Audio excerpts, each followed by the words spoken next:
Polisi tetapkan 3 sipir dan kepala pengamanan lapas Bancai sebagai tersangka kasus penganiayaan. Hal ini dilakukan setelah polisi memeriksa 7 petugas dan 1 orang warga binaan lapas Bancai. Keempat tersangka terbukti telah menganiaya almarhum Undang Kosim, warga binaan yang diduga tewas gantung diri di dalam lapas. Dari hasil pemeriksaan, dari 8 orang yang diserahkan oleh lapas ke kami, 1 orang itu warga binaan yang namanya Agung, 7 orang itu petugas. Sampai saat ini kami sudah menetapkan 4 dari 7 orang tersebut melakukan penganiayaan terhadap korban.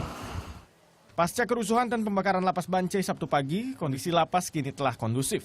Sejumlah personel BRIMOB diturunkan untuk mengamankan lapas, sementara bangkai mobil yang terbakar masih belum dievakuasi. Sementara pemerintah akan pindahkan 400 narapidana dari lapas Bancai yang terbakar. Mereka akan dipindahkan ke bangunan baru yang berada di sebelah bangunan lapas yang terbakar. Tak hanya narapidana, kantor dan tempat berkunjung tamu juga akan dipindahkan. Namun pemindahan akan dilakukan setelah pemeriksaan oleh polisi rampung. Bisa, tetapi kan ada yang baru sekarang itu untuk kapasitas 400 digeser yang sudah fasilitasnya cukup baik, baru bangunan baru. Ya, kalau lama kan sudah kalian lihat lah, itu bangunan tempo dulu lah, ya. Dan itu nanti akan kita bangun juga, ya. Itu nanti ditutup, itu akan diperbaiki. Kantor sementara akan dipindahkan, ya, di aula. Pemerintah juga tengah mengevaluasi prosedur petugas lapas saat menangani narapidana. Maraknya kericuan dan kriminalitas di lapas disebabkan karena tidak sebandingnya jumlah sipir dan tenaga pengamanan lapas dengan jumlah narapidana penghuni lapas.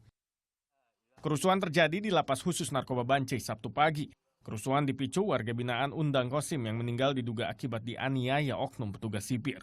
Para tahanan yang marah membakar gedung dan 2 unit mobil. Akibat kerusuhan ini negara dirugikan 6 miliar rupiah.